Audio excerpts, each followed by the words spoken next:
হরে কৃষ্ণ কৃষ্ণ কৃষ্ণ হরে হরে, হরে রাম রাম রাম হরে হরে। জয় শ্রীরাম। বন্ধুরা, আজ 6 এপ্রিল 23শে চৈত্র রবিবার। আজকের দিনে সম্পন্ন হচ্ছে শ্রী শ্রী রামনবমীর ব্রত। কারণ আজকের দিনেই ভগবান শ্রী বিষ্ণু সপ্তম অবতার পুরুষোত্তম শ্রীরাম জন্মগ্রহণ করেছিলেন।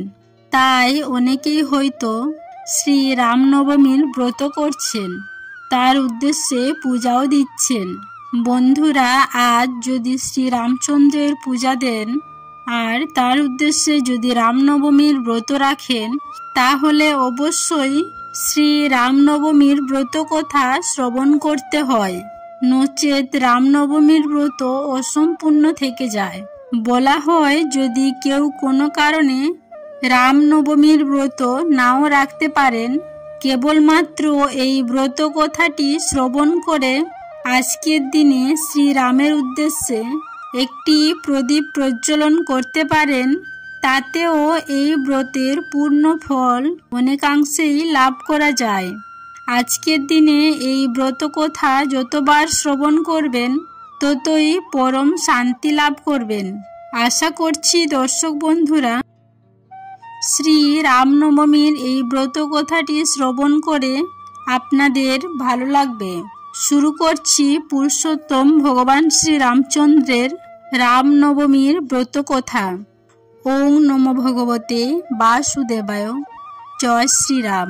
ব্রহ্মার মানসপুত্র মহাযোগী সনক তার পিতৃদেবকে জিজ্ঞাসা করিলেন, হে পরম পিতা, প্রসিদ্ধ আছে রাজা দশরথের ঔরসে রানী কৌশল্যার গর্ভে ত্রিলোকনাথ শ্রীরামরূপে জন্মগ্রহণ করিয়াছিলেন। দশরথ ও কৌশল্যা এমন কি পুণ্য করিয়াছিলেন, শ্রীরামচন্দ্র তাহাদের গৃহে অবতীর্ণ হইলেন। ব্রহ্মা কহিলেন, বৎস, তুমি জগতের কল্যাণার্থে অতি পবিত্র প্রশ্ন করিয়াছ, ইহার উত্তর দিতেছি, শ্রবণ করো মনোযোগ সহকারে।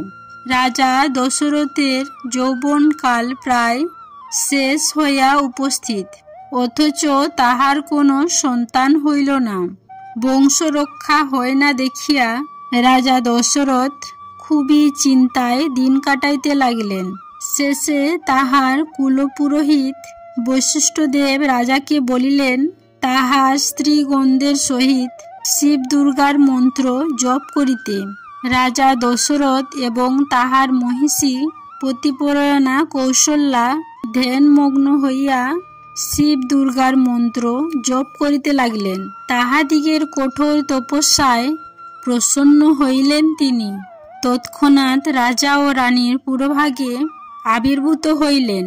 কৈলাসপতিকে দেখিয়া রাজার আনন্দের শেষ রইল না। তিনি দেবাদিদেব মহাদেবকে সম্বোধন করিয়া বলিলেন, হে ভগবান, আপনাকে প্রত্যক্ষ দেখিয়া আমার জন্ম, কর্ম, চক্ষু ও দেহ সার্থক হইল। সদা শিব কহিলেন, হে রাজন, তোমার অভীষ্ট কি প্রার্থনা করো, আমি তাহা পূরণ করিব। রাজা কহিলেন, হে কৈলাসনাথ, আমি পুত্রাভাবে নিরন্তর মনোদুঃখে কালাতিপাত করিতেছি। কি কার্য করিলে আমি পুত্ররত্ন লাভ করিতে পারি, আপনি তাহার উপায় বিধান করুন। সদাশিব কহিলেন, মহারাজ, তুমি ভক্তি সহকারে পুত্রেষ্টি যজ্ঞ সম্পাদন করো। তাহা হইলেই কৌশল্যার গর্ভে ব্রহ্মাণ্ডপতি শ্রী জনার্দন তোমার পুত্ররূপে অবতীর্ণ হইবেন। দেবাদিদেব চন্দ্রনাথ এই বলিয়া তিরোহিত হইলেন। অনন্ত রাজা দশরথ কৌশল্যার সহিত একত্র হইয়া যথাবিধান পুত্রেষ্টি যজ্ঞের অনুষ্ঠান করিলেন। যজ্ঞের ফলে কৌশল্যার গর্ভ সঞ্চার হইল। যথাকালে চৈত্র মাসে শুক্লপক্ষের নবমী তিথিতে পূর্ণবিষু নক্ষত্রে শুভ লগ্নে শুভ ক্ষণে শুভ যোগে স্বয়ং জনার্দন শ্রীরামচন্দ্র আবির্ভূত হইলেন। শ্রীরামচন্দ্রের ভূমিষ্ঠ হইবার সঙ্গে সঙ্গে সেই দিন এই উপলক্ষে রাজ্য জুড়ে উৎসব লাগিয়া গেল। অতি পূর্ণদিন বলিয়া চৈত্র মাসের শুক্লপক্ষের নবমীর দিনটি রাম নবমী নামে কথিত হইল। এই মঙ্গলময় দিনে শ্রীরামচন্দ্রের উদ্দেশ্যে যে ব্যক্তি কোনো শুভকর্মের অনুষ্ঠান করেন, কোটি সূর্যগ্রহণ তাহাতে অধিক ফল লাভ হয়। যে ব্যক্তি এই দিবসে উপবাসে থাকিয়া রাত্রি জাগরণ ও পিতৃপুরুষগণের উদ্দেশ্যে তর্পণ করেন, অন্তিমে ব্রহ্মধামে তাহার চিরবাস লাভ হয়। যদি এই পূর্ণ তিথিতে নির্জনে বসিয়া দশমী তিথির আগমন পর্যন্ত ভক্তি সহকারে শ্রীরামচন্দ্রের উদ্দেশ্যে ইষ্ট মন্ত্র জপ করা যায়, তাহা দ্বারা পুরুষরণ ক্রিয়া সম্পাদিত হয়। এইরূপ জপের পর দশমীতে দুস্থ মানুষ বা ব্রাহ্মণ ভোজন করাইয়া দক্ষিণা প্রদান করা কর্তব্য। এই প্রকারে রামনবমী ব্রত সম্পন্ন করিলে রঘুকুলতিলক শ্রীরামচন্দ্র প্রসন্ন হইয়া ব্রতীর মনোবাঞ্ছা পূরণ করেন। এই রামনবমী ব্রত সর্বসুখের ও সর্বপ্রকার মঙ্গলের আকর ও পরম পবিত্র।